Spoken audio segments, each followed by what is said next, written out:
Rekamannya ya. Baik, Ustadz mulai. A'udzubillahi minasyaitonirrajim. Bismillahirrahmanirrahim. Qala al-musannifu rahimahullahu ta'ala wa nafa'ana bihi wa bi ulumihi biddaraini amin. Bismillahirrahmanirrahim. At-tayammumu utawi iki iku nerangake tayamum. Yakumut tayammumu anggon-anggone apa tayamum. Maqamal wudu'i ing panggonane wudu. Wal gusli lan adus bisa babi uterin kelawan sebab ana udur. Liqaulihi ta'ala karena dawe Allah ta'ala wa in kuntum lan lamun ana sira kabeh iku mardo loro au ala safarin utawa ing atase lelungan walam tajidu lan ora nemu sira kabeh maan ing banyu fatayammamu mongko nejo sira kabeh fatayammamu mongko nejo sira kabeh sa'idan thayyiban sa'idan ing lebu thayyiban kang suci. Wa qaulihi sallallahu alaihi wasallam lan dawuhe Kanjeng Nabi Muhammad sallallahu alaihi wasallam liman marang wong asobathu kang ngenoni ing man asobathu kang ngenoni ing man apa janabatun janabah walam yajid lan ora nemu sapa man ma'an ing banyu innama yakfika angin mesti nyukupi ing sira innama yakfika angin mesti nyukupi ing sira apa as-sa'idu lebu ya. Lebu itu adalah debu ya, debu. Baik anak-anakku kelas 6A yang soleh-solehah, maksud dari yang dibaca Ustadz Wibowo ini adalah menerangkan tentang bab tayamum ya, yaitu pada halaman 16 sampai dengan halaman 19. Nanti disimpulkan seperti biasanya ya anak-anak. Tayamum itu anak-anak menempati tempat wudhu dan mandi ya karena sebab udur. Jadi ketika ada udur kalian boleh bertayamum, boleh mandi atau wudhu dengan tayamum. Contohnya seperti sakit atau dalam perjalanan yang tidak menemukan air. Nah, itu boleh untuk melaksanakan tayamum. Sebagaimana hadis Nabi tadi yang dibaca Ustadz, sesungguhnya debu itu cukup untuk bagimu ya. Jadi ketika tidak menemukan air untuk berwudu, maka kita boleh melaksanakan tayamum untuk menjalankan sholat atau mandi besar atau mandi jinabat. Nah ini nanti kalau kalian sudah balik atau sudah menikah punya suami istri mandi yaitu mandi besar ya. Oke Ustadz lanjutkan. Udzur tayamum. Udzur itu adalah kepepet ya. Apa bahasa Indonesia kepepet itu? Terpaksa ya. Jadi kalau ada udzur baru kita boleh tayamum. Kita boleh tayamum yang pertama adalah tidak ada air. Nah, itu boleh tayamum. Kemudian sakit sakit itu boleh untuk tayamum. Contoh, Rere kakinya bengkak ya.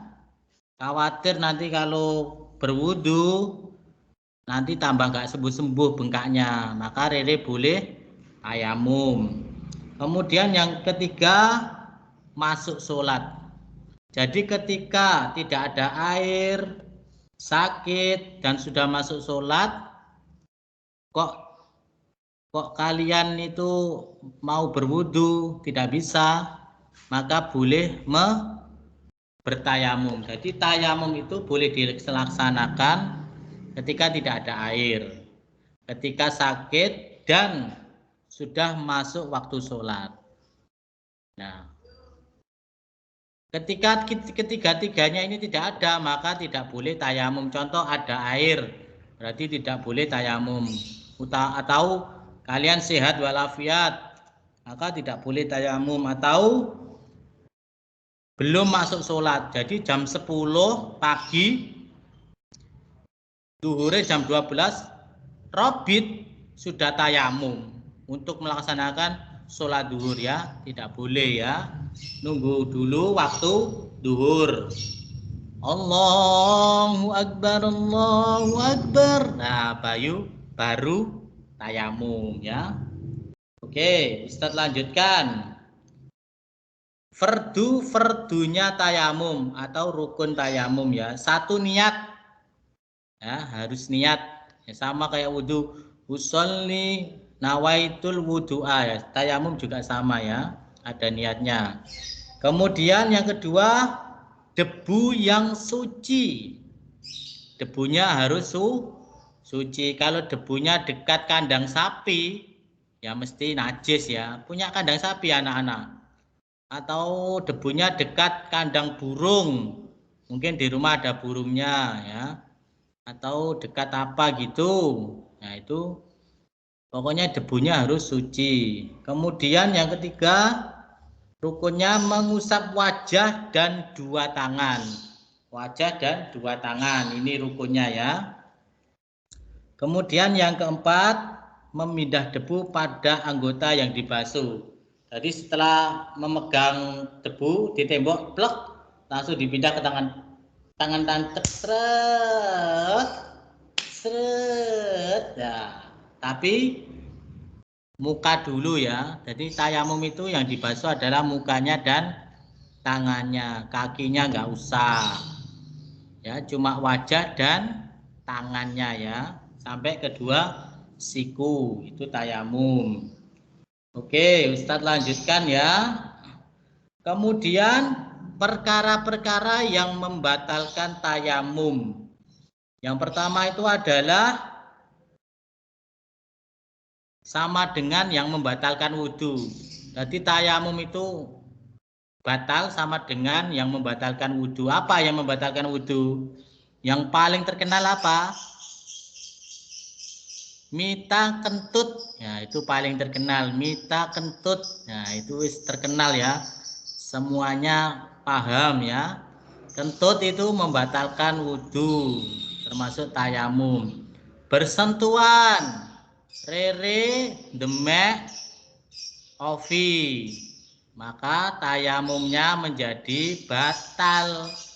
Utawa arinda nyenggol-nyenggol cakra, nah, tayamumnya juga batal. Sama ya, yang membatalkan tayamum sama wudhu sama. Kemudian yang kedua, yang membatalkan tayamum adalah melihat air sebelum masuk sholat. Jadi ketika jam 12 itu sholat duhur, tapi sudah menemukan air jam 11. Jadi sebelum sholat itu menemukan air. Ya. Kerane mekan, alhamdulillah. Atau dapat sumber, nah itu baru tayamumnya batal. Nggak boleh tayamum. Kemudian murtad atau keluar dari Islam. Nah ini tayamumnya juga batal. Jadi yang membatalkan tayamum ada 3, yaitu sama dengan yang membatalkan wudhu. Yang kedua melihat air. Yang ketiga murtad. Nah ini yang membatalkan Tayamum. Oke, Ustadz lanjutkan. Dan tayamum itu anak-anak wajib setiap sholat fardu. Jadi setiap sholat fardu tayamum ya. Ketika tidak ada air maka bertayamum. Sholat fardu itu apa? Duhur, asar, maghrib, isya, subuh. Kalau tidak ada air kalian tayamum. Kemudian kalau dipakai untuk sholat-sholat sunnah boleh, satu tayamum boleh ya. Contoh sholat duha, nanti dipakai lagi sholat, umpamanya gini, sholat hajat, sholat taubat, sholat duha, boleh ya, satu tayamum saja boleh. Tapi kalau sholatnya itu fardu, duhur, asar, maghrib, isya, subuh, wajib setiap sholat bertayamum ketika tidak ada air. Oke, Ustadz lanjutkan. Wudhu seorang yang terluka, ya. Barang siapa yang di badannya ada luka yang air membahayakannya, maka ia boleh membasuh anggota yang sehat dan tayamum sebagai ganti membasuh anggota yang terluka. Tadi sudah dicontohkan Rere terluka ya. Jadi pakai tayamum boleh, tidak harus mandi. Tapi ya jangan mandi, jangan tidak mandi 1 bulan Re. Nanti 1 bulan Rere nggak mandi ya. Malik nggak mau mendekat kamu ya. Rere baunya sedap. Ya, sudah sembuh ya kembali mandi. Lanjut, jika luka di anggota tayamum maka wajib meratakan debu ya, dan jika debu membahayakan maka ia hanya membasuh yang sembuh dan wajib mengulangi sholat setelah sembuh ya. Jadi ketika punya luka ya dibasuh sama debu itu tadi. Debunya ya jangan tebal-tebal ya, secukupnya aja ya debunya, pokoknya suci. Tapi kalau takut wah nanti infeksi, ya berarti sekitarnya aja. Tapi dengan catatan nanti kalau sudah sehat maka sholatnya diulang lagi ya, dikodok itu ya. Oke, lanjut terakhir nak ya. Terakhir perban. Tahu perban? Perban itu adalah kain putih ya. Ya, kain putih. Wajib mengusap perban dengan air jika membasuh anggota itu membahayakannya, dan ia wajib tayamum sebagai ganti membasuh anggota yang sakit.